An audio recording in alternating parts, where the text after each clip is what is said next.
Take a surfboard and a paddle, and what you have is the latest craze in water sports, stand-up paddleboarding.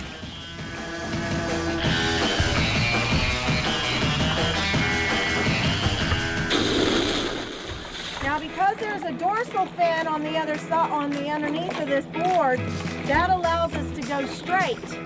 Okay, so we don't have to paddle once on one side and once on the other. You can paddle multiple times on one side.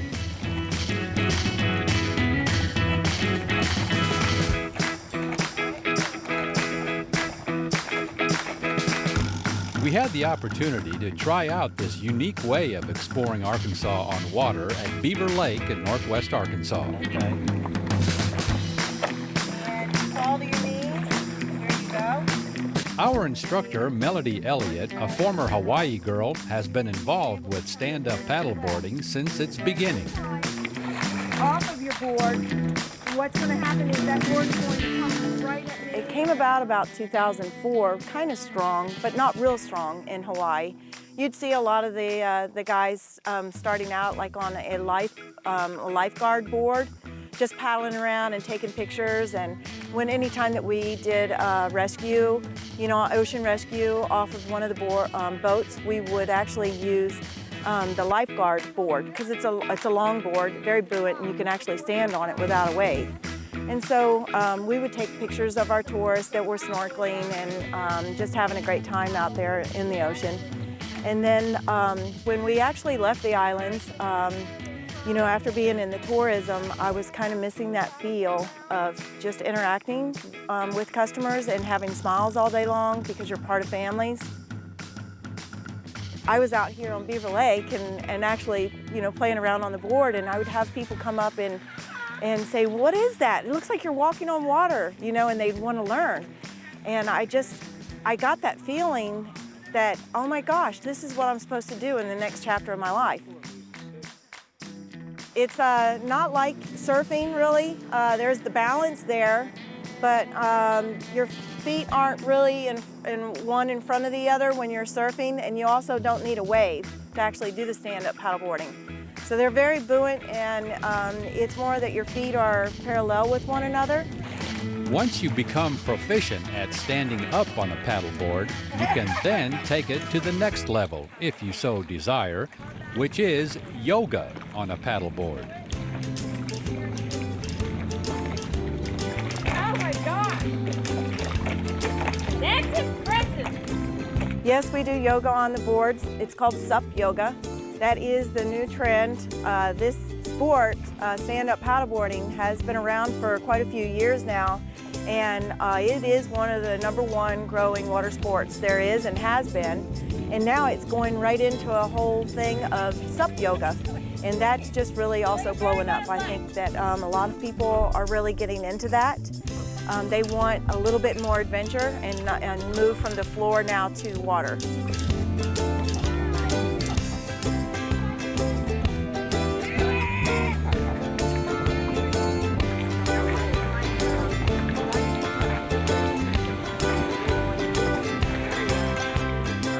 Well, I was expecting it to be a little more familiar for me because I grew up on a snowboard, but it's very different. It's the water keeps you moving constantly. So I was a little nervous when I got on, tried to like keep my feet steady, and I definitely, you gotta keep your feet, like she said, to your shoulders. So I was a little wide, which makes you really shaky. So it's so different than if you're used to any other kind of board sport. Don't expect that when you get on it.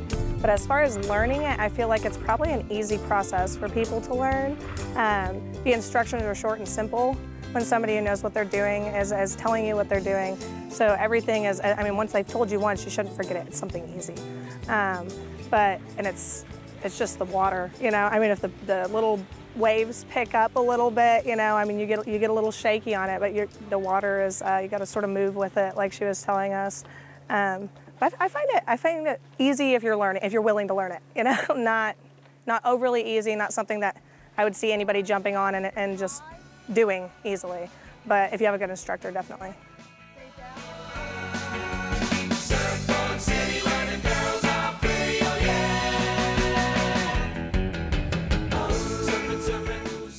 You know, it It was actually way easier than what I thought it would be. Some of my friends had gotten a paddleboard over the summer, and they're like, oh, you should try it. And it's like, I don't want to try it. It looks really hard. But thankfully, I had a really great instructor, and it made it super easy. I mean, once you learn it once, it's easy to keep doing. And Kind of a neat way to enjoy the lake, enjoy the outdoors. yeah, it's actually very, very like therapeutic. I mean, if you're stressed out, it's definitely where I'd want to go and just kind of calm down. It's very peaceful out there. And come to find out, you can actually do like yoga sessions on it. So, I mean, what would be better than that? Yoga on the lake on a paddleboard.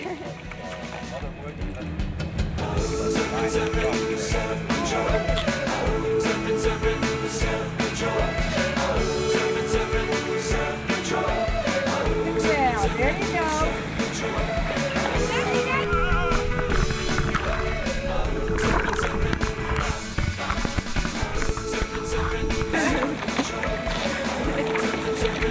That was awesome.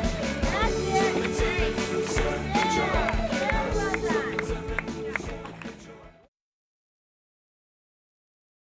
Those of you who enjoy coming to Eureka Springs and would maybe like to partake of some mountain biking adventure, there are some really neat trails just west of town around Lake Leatherwood. A popular one is Miners Rock Trail. Follow us along and we'll show you why it's called that. Dave?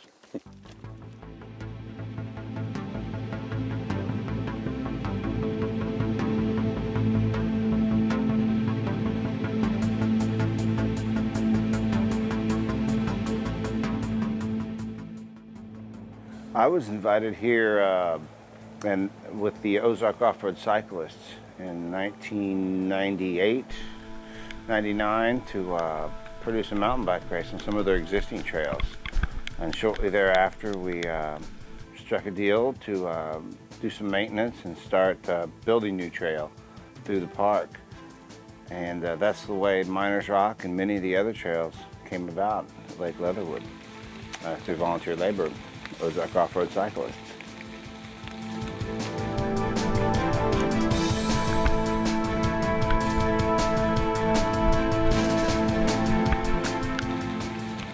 Of course, the highlight of the entire 3-mile trail is Miners Rock itself.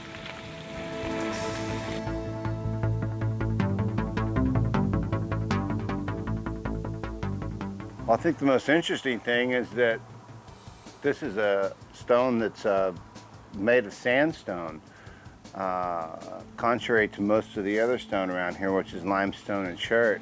Through the eons of receding oceans, through the millions of years, somehow this sandstone deposit remained while all the other limestone wore away. And voila, you have Miners Rock with this interesting shape. Some people have called it, I think, the wave rock. And it's a friendly spot for some local climbers who like to boulder here. And a nice shelter from if there comes to be a little shower like now. Kind of camp out here for a while till it and go on.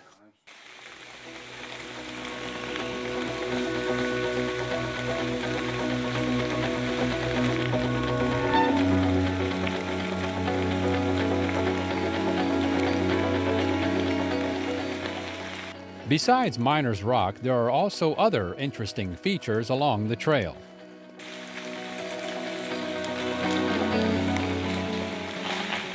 Well, I think it's a popular trail for mountain bikes because much of the trail travels along an old roadbed and then some nice contours along benches.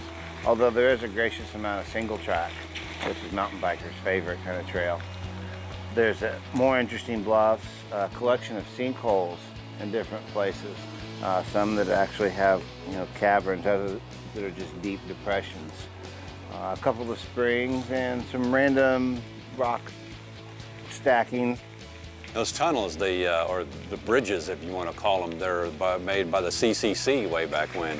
That's true. At the trailhead and at the end of the trail, where the trail meets the road, there are 2 tunnels.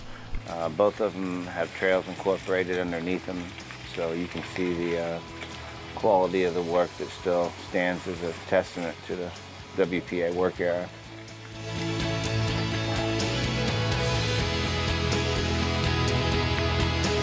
Miners Rock Trail at Lake Leatherwood is part of 3 trail areas which are all under a master plan. The Parks and Recreation Commission for some time has been working on a master plan for trails to tie all of our existing trails together by building new trails. We have 3 pockets of trails currently, most of which are here at Leatherwood. We have about 25 miles of trail, and we have about maybe as much as 3 miles at Black Bass Park, which is on the outskirts of town as well, and then a scattering of pieces of trails in town. But the whole idea is to tie all of that together by building new trail and create a trail system, if you will. Well, tell us about what you enjoy about the trails here around Lake Leatherwood. Wow, there's such a variety of trail here at Leatherwood, and anything from the novice, the inexperienced, to those that are technically gifted on a bike. But really, I can't imagine anybody not having a good time on some piece of trail here at Leatherwood. There's lots of great CCC features to take in. Obviously, lots of wooded areas. It's not so much where we are right now, but in many parts of the park, you hear nothing but the wind blowing through the trees and the birds singing.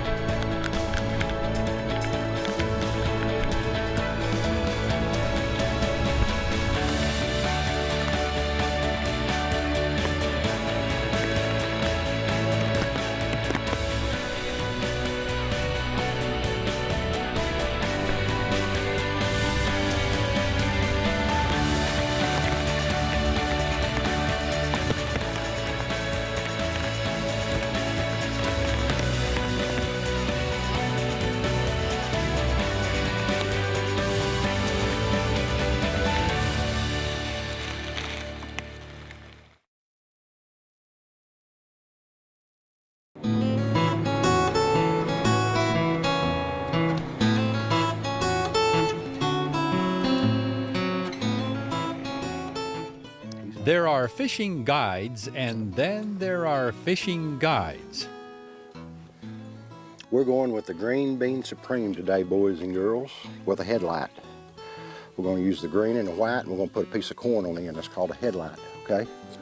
Guaranteed to catch fish. Going by just his description of the trout bait, you can tell David Mountain Man Mitchell is not your ordinary, everyday fishing guide. There you go, look at that. Boom!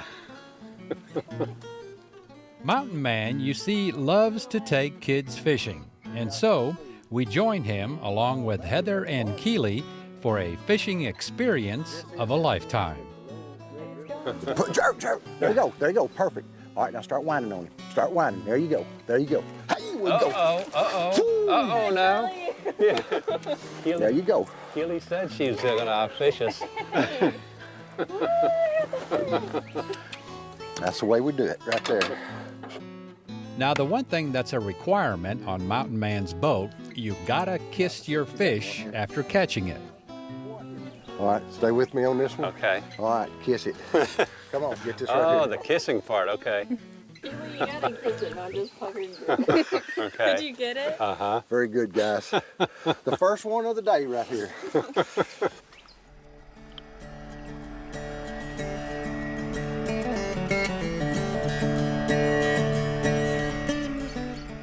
I grew up on Little Red up here, and the first time I ever went actually trout fishing was back, I was probably, here you go, you got to set that down to catch this one. I was actually probably about 12 years old. I went with my dad and my uncle, Gentry Dunn. We took off and decided we'd go catch some trout on this river that we'd been hearing about. So it's, oh man, 40 years plus that I've been fishing this old river. Trout fishing is fun. It's a lot of fun to get out here and get a part of. It's good clean fishing too. The bait's easy to mess with. People are not scared of it, you know, because you use corn, you use power baits. But this river has become one of the best fisheries in the United States, Chuck. This is no doubt one of the best fisheries in the United States. We've got a world record brown that come off this river.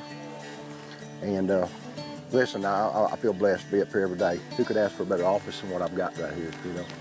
I enjoy it. And I enjoy fishing with these kids right here too that come up and catch all these fish. Yeah, there's nothing better than taking a kid out here and have them, experience this out in nature. Getting to see all the animals too, And this time of year right now, you're going to be able to see all the baby geese, the ducks. We've got 3 baby eagles that stays right up in here. They are all along this river. And you can watch the mamas taking care of the baby eagles, and that's pretty neat when they'll go down and catch a fish and bring it back, and they'll go over here and sit on the side and eat this trout. It's real neat, Chuck. And it wasn't too long before we spotted Mama Eagle flying overhead. Come on. She'll be back. Hear it? Wow. That's baby hollering at Mama now. That was the baby. He's waiting on breakfast. Mama was supposed to have showed up with a fish on this part right here. All right, he's getting ready for you, Chuck. Now, hold that rod tip up just a little bit higher. Right there. Now, he's going to bend that, and when he does, I want you to bring me nothing but trout lips on the end of that thing. Trout lips is all I want right there on that.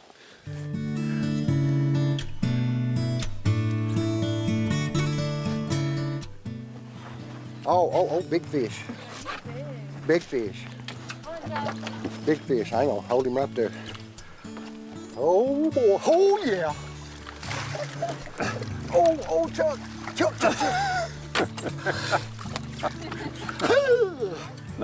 Not too shabby.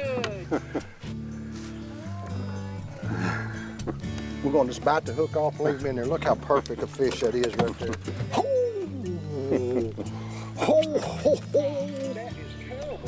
Sometimes, though, after catching a fish, it can be a bit of a chore just trying to get it in the boat. All right, come down towards the pole. Come down toward him. Let's fight him on that stick. There you go. There you go. Fight him. There you go. Oh, look at him. That's orca. Oh, here we go. Here we go. Perfect. Catch him. Catch him in that hand.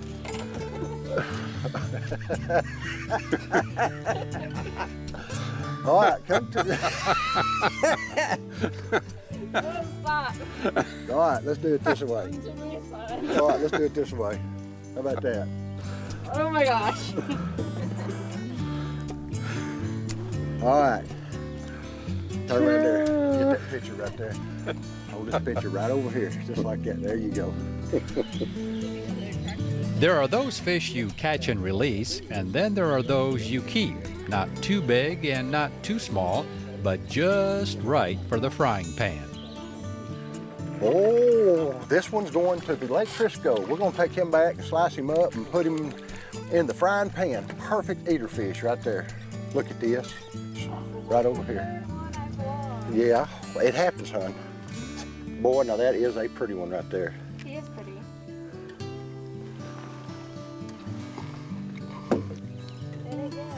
He's a pretty fish. Look at that. See the pretty rainbow colors in him? Yeah. Look at that. And this is one of our stalkers that come out from up here. This fish has been released in this river probably about 2 months now. Really? Mm-hmm. The elusive rainbow trout. Man.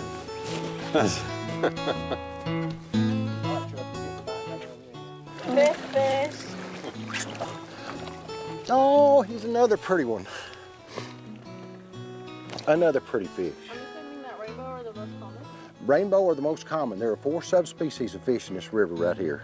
You have the brown, the brook, and the cutthroat. The cutthroat being the hardest one to catch right here. Would you smile? Would you just go ahead and smile? Look at that. There he is. Of course, There he is. there's We got him always plumbed the out in one another that zip code. got away. How about that? Oh. Okay, now this one has to... Uh-oh. Oh. That was your dinner. You go hungry today. Happens every time. Oh, man. It's right there. You'd look like you'd got him in a boat. Uh-oh. No, it's the old moss trout. You know, guys, we've been here, what, 30 minutes? We got 8 fish on here. That's not bad. And we are fishing for our dinner today, girls. So if you don't catch fish, you go hungry.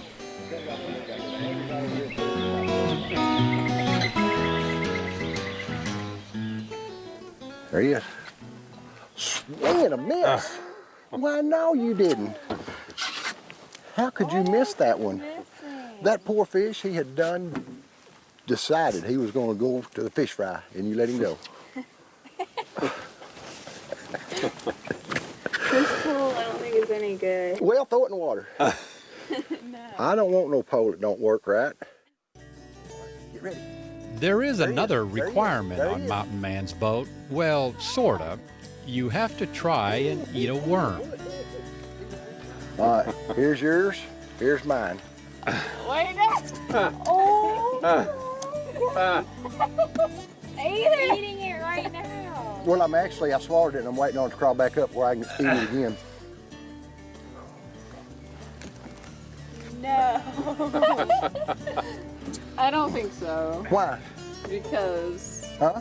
I don't think so. Why? It tastes like worms. Chicken. It tastes like chicken. Instead of eating worms, I'd much rather eat fish, which brings us to Mountain Man's famous fried trout in Lake Crisco, as he mentioned earlier. If only this was smell-o-vision. Only one thing left to do now.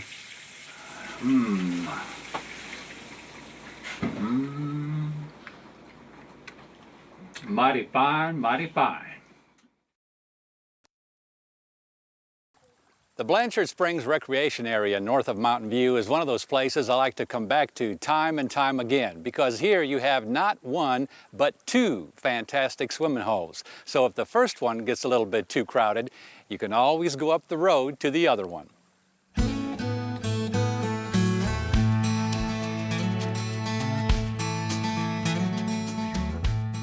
Both the lower and upper Blanchard Springs swimming holes are located past the road entrance to Blanchard Springs Caverns. Just follow the paved road until you get to North Sylamore Creek and cross the bridge to your right into the parking area for the first hole.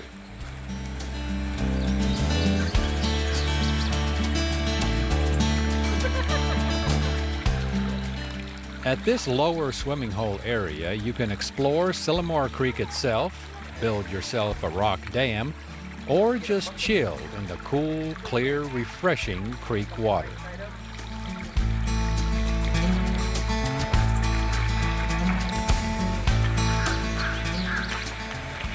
Hey, it's a great time for us and the children. You know, they get away, they're at pools and the lake all summer, so it's a change of pace. Nice to get out and let them you know, play in the creeks and go in the cave and just have a good day, going to the mouth and watching the waterfall come out. So we have a great time here.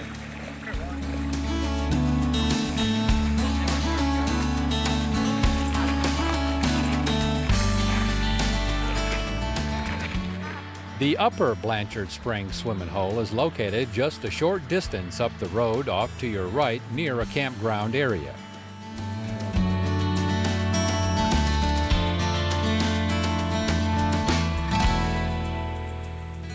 If you happen to come here during the week when most of the campsites are empty, you'll most likely have the entire swimming hole to yourself.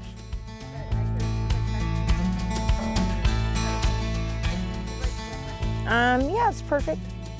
It's perfect. Like I'm from Oklahoma, so our water's all muddy and dense. And this water you can see through. You can see the fishes swimming in it. It's pretty amazing. I'm too scared to jump off the cliff or anything, but as far as just swimming in the water, it's like, I'm not worried about chlorine getting in my eyes. It's really neat. You can just swim underwater and open them and see the fish. Yep, pretty deep. It's gotta be at least 8 or 9 feet.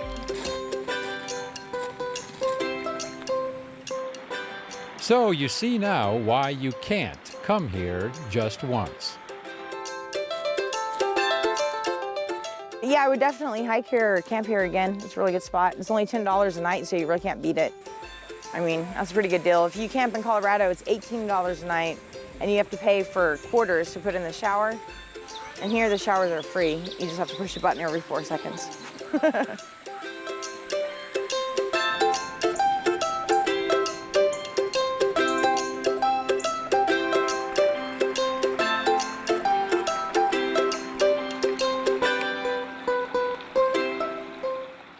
So take a dip for yourself in the 2 swimming holes at Blanchard Springs north of Mountain View. And for more on this destination, plus many of our others, or to order a copy of an episode, visit our website at aetn.org/exploringarkansas. And don't forget to like us on our Facebook fan page. And we'll see you again the next time for another exciting adventure on Exploring Arkansas.